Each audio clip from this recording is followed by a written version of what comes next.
రామ రాఘవ రామ కైలాసము తీసుకెళ్ళిండు ఆ కొడుకులమ్మ రామ రాఘవ ఓ రామ రాఘవ రామ నిరబంది కరుడే రామ రాఘవ రామ ఎదగిసి బంది కర రామ రాఘవ రామ అడవిలోన సిరబంది కనురా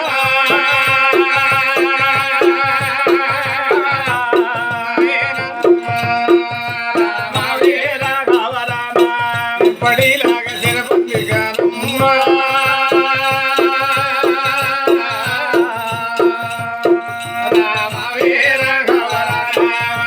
యథావిధిగా శరాబంది కానీ ఎప్పట్లాగానే ఉన్నది. అవునవును. ఈ యొక్క శరాబంధం శిరలో పుట్టింది కాబట్టి 12 ఏళ్ళు అయిన తర్వాత అమ్మా అని కొడుకు యాద్ చేయాలి.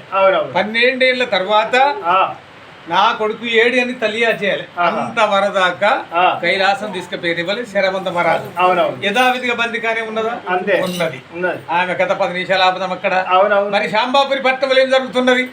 6 కొడుకులు సూర్యుడు ధీరుడు 20 ఏళ్ళ కొడుకులు కాంబోజరాజు కొడుకులు. అరే కాంబోజ మహారాజు కొడుకులను రాజు ఏం ఆలోచించాడు? కన్న తండ్రి నా కొడుకులకు రాజన్నవాడు ఇంటా వంట కూర్చుంటే కుదరది. అంతే. రాజన్నవాడు మృగవేట సవరణ చేయాలి. దాని అర్థం ఏంటి అంటే ఉరికే మృగాన్ని బాణం బట్టి చంపాలి. అంతే. వాళ్ళకు ఒక రాజవంశానికి రాజకులను ప్రత్యేకత అన్నట్టు. అవును కదా. దానికి సాధ్యపడింది అంటే మృగవేట సవరణ చూపించాలి నా కొడుకులకు. వనవిహారం చూపించాలి. వనవిహారం అంటే ఏంది? చల్లని గాలు, పూల తోటలు, నెమలీలు, అముసులు, అంశలు, గొర్రెంకలు, రామచిలుకలు, ఈ విధముగా వీటిని ఏమంటారు? వన విహారము. అవునవును. అంటే మనం వన భోజనంలో పోతాం కదా, అంతే. సంతోషపడన్నం తిన్నాక అన్ని చెట్ల కింద చూసుకుంటూ సంతోషపడతాం. అవునవును. అది చూపించాలి నా కొడుకులకు. మృగములో కొట్టుడు చూపించాలి నా కొడుకులకు అనుకున్నాడు కాంబోజ మహారాజు. 6 కొడుకులకు 6 గుర్రాలు. కాంబోజ మహారాజు ఒక గుర్రం, 7 గుర్రాలు వేసుకొని కాంబోజ మహారాజు కొడుకులకైనా ఏ విధంగా వేట మార్గం ఎలా తీసుకుపోతున్నాడు? రామ రాఘవ రామ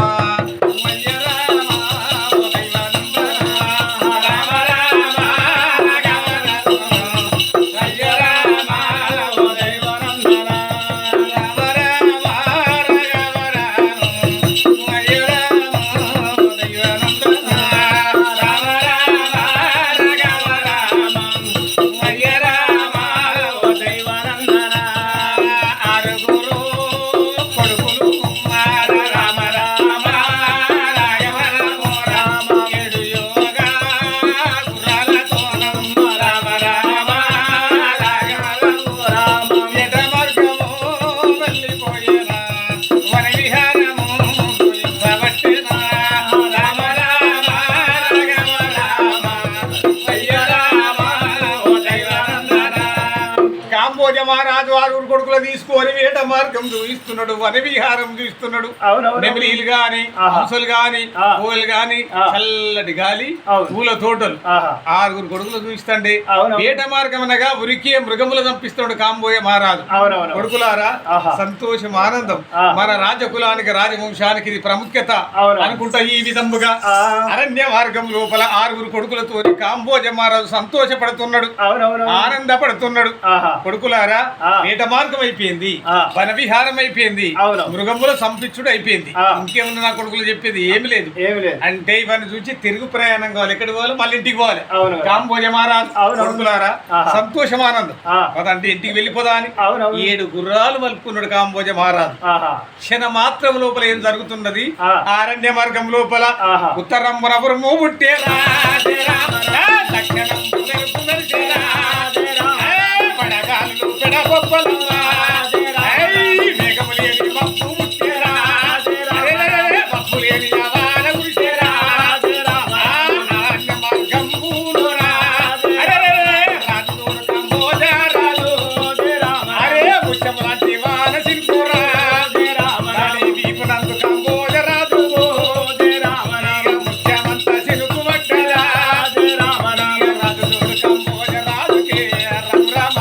అరగడియా లోపల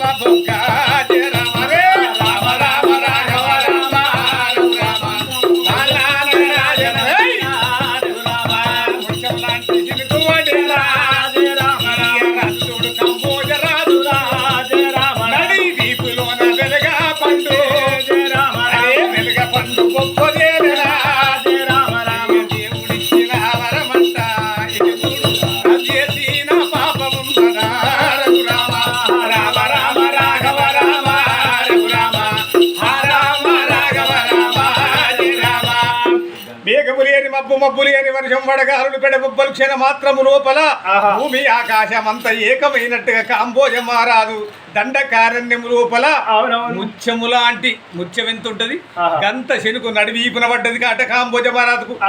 ఆ ముత్యం లాంటి శనుకు ఎప్పుడు పడ్డదో వెంబడే వెలగ పండే బొగ్గ పుట్టింది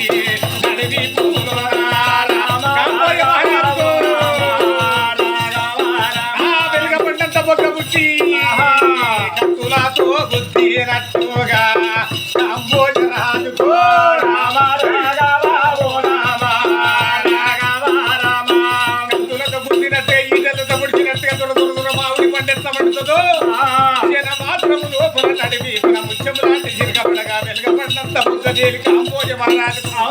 ఎర్రగా చంద్రముల ఇల్లు కొడుకులారా ఇక నేను బతుకమ్మా కొడుకా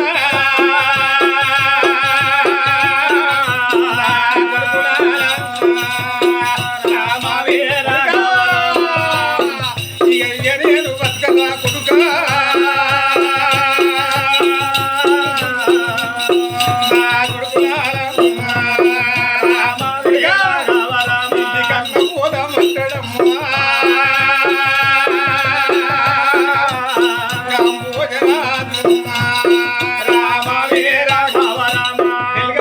బొగ్గదేలి కత్తులతో గుద్దినట్టు ఈటలతో పొడిచినట్టుగా అవస్థ అవుతుంది కాంబోజ మహారాజుకు.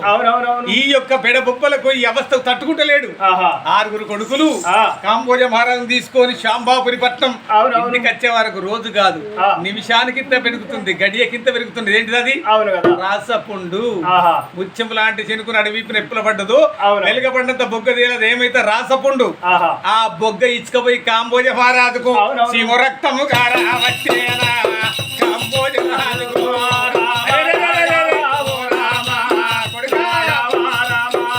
నాకు చంద్ర నాకు ఉత్తర నాకు దక్షిణ నాకు పగడ నాకు భక్త నాకు 6 భార్య నాకు కొడుకునే కాదు శాంబాపురి పట్టం లోపల కాంబోజ మహారాజుకు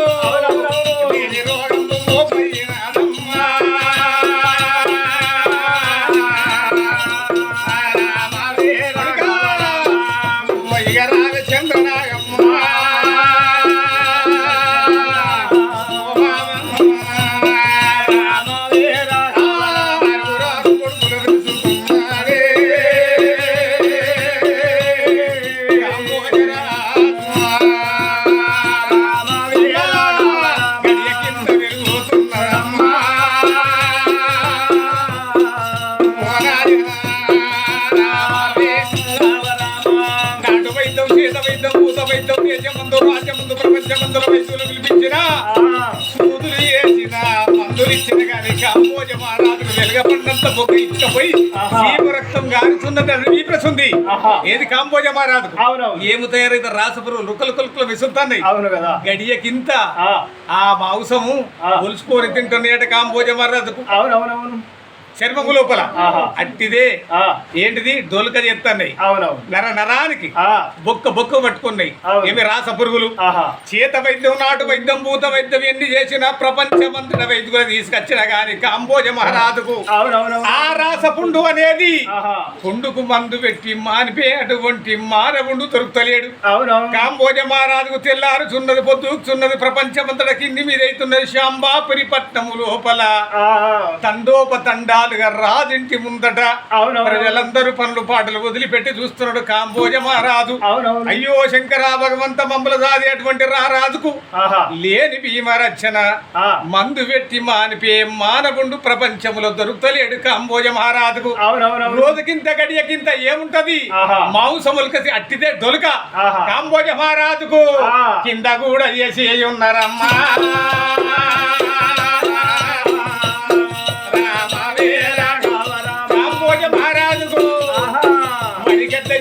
కాంబోజ మహారాజు మట్టి రేతులకైతే రోజు కింద వలస తిన్నట్టే కాంబోజ మహారాజు గది ఎక్కవచ్చిన్నది. కాంబోజ మహారాజుకు నోటి మాట బంధు అవుతుంది కంటి చూపు ఉన్నది.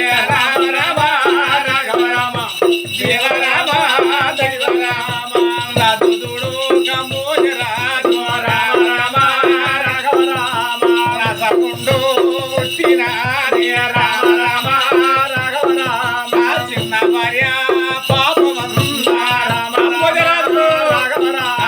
పాపమన్నా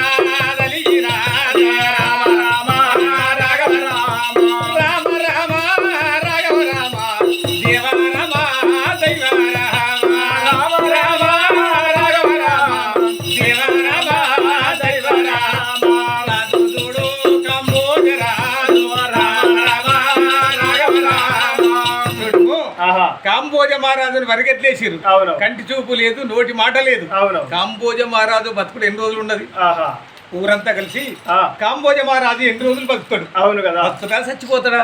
బ్రాహ్మణుల దగ్గర పోయి, వేదాంతుల దగ్గర పోయి, పంచంగ కర్త దగ్గర పోయి పంచంగం అడిగిరట. అవును కదా. కాంబోజ మహారాజు బతుకుతా చచ్చిపోతాడా? అయ్యలారా, కాంబోజ మహారాజు బతికేది ఈ రోజు ఎంత? అమావాస్య ఎన్ని రోజులు ఉన్నది? 3 రోజులు ఉన్నది. అమావాస్య నాడు అర్ధరాత్రి దాటిందనుకో కాంబోజ మహారాజు బ్రతికినట్టే. అంతే. ఆ అర్ధరాత్రి లోపల ఏమన్నా వైద్యుడే కానీ, దైవే కానీ, భూతమే కానీ, పిడియే కానీ, పిశాచే కానీ ఎవరన్నా మందు పెట్టి మాన్పిస్తునో కాంబోజ రాజు బతికినట్టు. అవునవును. 3 రోజులు ఉన్నది టైం కాంబోజ మహారాజు బతికేది. 3వ నాడు అమావాస్య అర్ధరాత్రి అంటే 12 దాటిందనుకో కాంబోజ రాజు చచ్చిపోతాడు అని చెప్పింది. అంతే కదా. కాంబోజ రాజు కంటి చూపు లేదు, నోటి మాట లేదు. ఏంటిది? వట్టిదే డొలక. రోజుకింత ఒలుసుక తినుడు, మాంసం చాలక నరాన బొక్క బొక్క అవే రాస పురుగులు. ఏది మన చెట్టు గద సీమెలెక్కితే లుక్కలు ఎట్లా మెస్తుందో ఆ విధంగా తయారైంది. కాంబోజ మహారాజు రాసపుండు ముత్యం లాంటి చెనుకుని అడివీపిన పడ్డందుకు వెలుగపడ్డంత బొగ్గ తేలి మామిడి పండుగ ఇచ్చుకపోయి లుక్క పురుగులు మెసిలి ఆ చర్మము మాంసం అంత తోల్చుకొని తింటున్నాయి. కాంబోజ మహారాజుకు కంటి చూపు లేదు, నోటి మాట లేదు. కాంబోజ మహారాజు 3 రోజుల అమావాసం ఉన్నది. 3వ నాడు చచ్చిపోతాడు. శాంబాపురి పట్టణము లోపల ఇంటింటికి తెలిసేటువంటి మాట. ఏమనుకుంటారు చూసినవా? కాంబోజ పాపం తాగిందా? తాగలే కదా. చిన్నవారిను శరాబందికాల కట్టించి చంపించింది కదా. అవును కదా. అదే పాపం తగిలింది ముందటంటారా? ఎవరు వాళ్ళు అనుకుంటారు. ఈ విధంగా జరుగుతున్నది. కాంబోజ మహారాజు 3 రోజులు బతుకుడున్నది కదా. అవును కదా. కాంబోజ మహారాజు చరిత్ర ఉండని ఆపుదామా? సావు బతుకులున్నాడు. మరి శరాబందికాలను కైలాసం తీసుకుపోయారు కదా. 12 ఏళ్ళు నిండేరా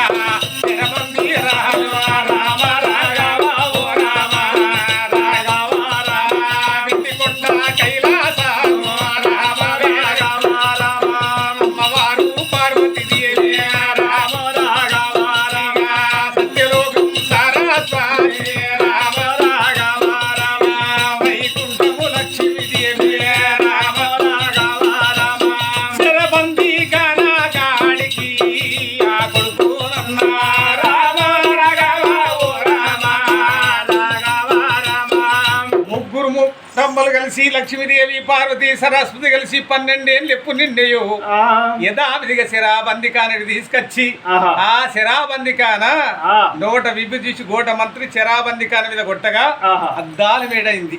అప్పటిదప్పుడు అప్పుడు అవునమ్మా సచ్చేమంది ఇదిగో సంతాన ఫలం నీ శరలో నా కొడుకు పుట్టిండే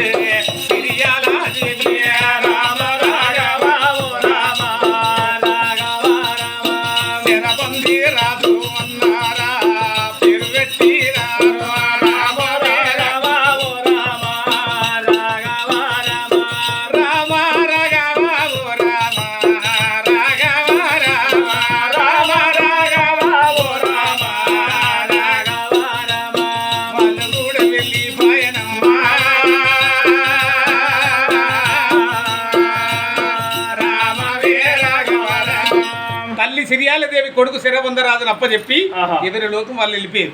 అదే శరబంధిక, అదే అడవి ఉన్నదాడ మేడనా ఊరా తొవ్వ దార మనిషా మార్గమా అవ్వ కొడుకులు. అబ్బా కొడుకుని చూసే వరకు అబ్బకు తుర్తాయి, తల్లిని చూసే వరకు కొడుకు తుర్తాయి. అంతే. ఇది భగవంతుని వారాన్ని పుట్టినటువంటి శరణ పుట్టింది కాబట్టి శరాబంధ మహారాజు అని పేరు పెట్టి వెళ్ళిపోయారు తల్లికి అప్పచెప్పి. అప్పుడు ఈ కొడుకును చూసి చిన్న భార్య సిరియాల దేవి యాద్ చేసుకుంటే ఎట్లా వలపొస్తున్నది. ఓరి నాదు కొడుక శరబంధ మహారాజా, నాదు కొడుక శరబంధ రాజా,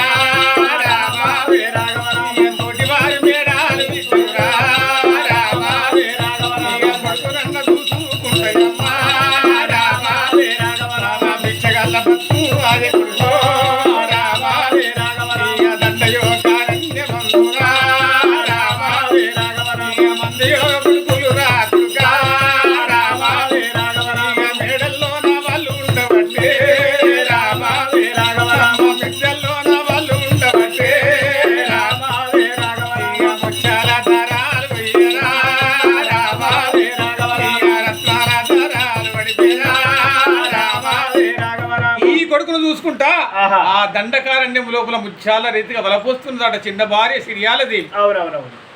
అప్పుడు తల్లి ముఖం కొడుకు చూసమ్మా ఎందుకు ఏడుస్తున్నామమ్మా, నిన్ను ఎవరేమన్నారమ్మా, నీకేమైందమ్మా అంటే ఏం లేదు బిడ్డ, ఏమి లేదు అనుకుంటేనే తల్లి ముచ్చాలరిగా దారాలు పోస్తుంటే కొడుకు చూసి చెల్లించిపోయమ్మా ఎందుకు ఏడుస్తామమ్మా, అమ్మా కొడుక ఇక్కడ మనకేముండదు, అరణ్య మార్గం, నీకు అన్నం కావాలంటే ఇక్కడి నుంచి తేవాలి, నీకు వస్త్రాలు కావాలంటే నేను ఇక్కడి నుంచి తేవాలి, నిన్ను ఏం పెట్టి సాధాలే కొడుక అని తన మనసు బాధ అనిపించి తోటి యారన్లు బంగ్లాలు భావంతుల నా బ్రతుకు ఇట్లా అయిపోయానని కొడుకు చెప్పలేక మనసులోన తలుసుకొని దుఃఖిస్తున్నదట. ఏది చిన్న భార్య సిరియాల దేవి. అప్పుడు కొడుకు చూసి అమ్మా మన బ్రతుకు కొరకు నువ్వు ఆలోచిస్తున్నావు, మన బ్రతుకు కొరకు నువ్వు బాధపడుతున్నావు అమ్మా, ఒక మాటనమ్మా నేనుండగాదమ్మా, నేనున్నాను కానీ ఒక మాట అమ్మా, మా అమ్మ నన్ను సాధలేక పెంచలేక బాధపడి కుమిలిపోయి రందిపడి మా అమ్మ కుమిలిపోతుంది, బాధపడుతున్నదే కానీ ఒక్క మాట, నేను పుట్టిన నేను ఎదిగిన మా అమ్మ కష్టం తీర్చాలంటే నా బాధ్యత అనుకున్నాడు. అమ్మా నువ్వు దుఃఖించకు, నేను పుట్టింది శరళ, నేను ప్రపంచమందు ఓడియాలి, రాజాది రాజులను ఓడిస్తా నేను అంతే, కానీ మా అమ్మ ఏడుపు మా అమ్మ బాధ తీర్చాలంటే నేను ఒక పని చేయాలి, దేశమందు రాజ్యమందు అందరూ ఓడిస్తా, కానీ మా అమ్మ నన్ను గుర్తుపట్టింది అనుకో నేను ఓడియలేను, మా అమ్మ నన్ను గుర్తుపట్టకపోతే ప్రపంచంలో రాజాదిరాజును ఓడిస్తా అంతే అనుకున్నాడు.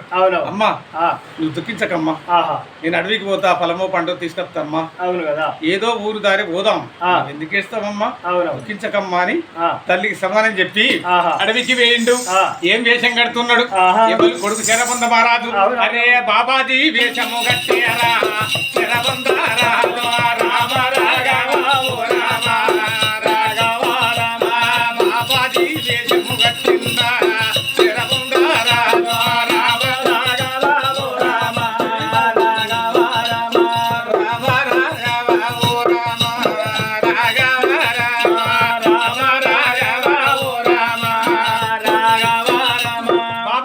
అంటే కురుడు పెంచిండు, సిగ ముడిసిండు, గడ్డము కురులు, నడుముకు పంచ, నోట నాగసరం, ఊరితే పాములత్తే చూడు, నాగంపాము నడికట్టు కట్టిండి, చేరిపో జంద్రం వేసుకున్నాడు, పాములను తేలను అరచేతిలో పట్టుకున్నాడు. అవును కదా, మా అమ్మకే నేను పరీక్ష పెడతా, నన్ను ఏర్పాటు చేసి చూడు, అప్పుడు గాని దేశమంతా రాజ్యమంతా ప్రతి ఒక్కరు ఓడిస్తా.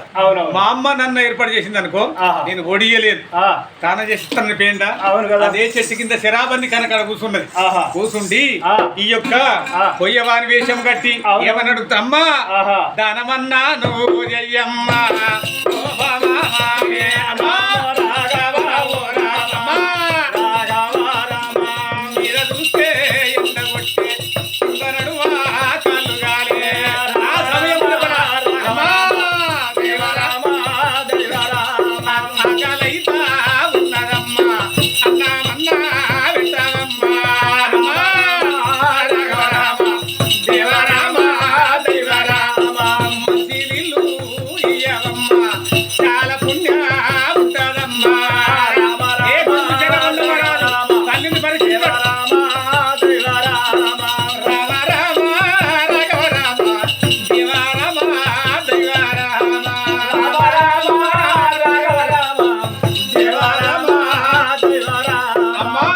మీద చూస్తే ఎండ కొడుతుంది, కింద అడితే కాలు కాలుతున్నాయి అమ్మా, నా కడుపు మండిపోతుందమ్మా, నాకు ఆకలి అవుతుందమ్మా, ఇంత అన్నం దానం చేయమమ్మా, ఆ అన్నం లేకుండా కొన్ని మంచి నీళ్ళు ఇవ్వమ్మా, ఎక్కడ ఉండేపట్టి మంచి నీళ్ళు ఇస్తుంది అమ్మా. ఒక మాట ఒక్కటి రెండు అంటలేదు, గడగడగడ వణుకుతున్నది. నాయన ఇప్పుడే నా కొడుకు విన్నా, నా దగ్గర ఏముంది కొడుక, నా దగ్గర ఏమీ లేదు,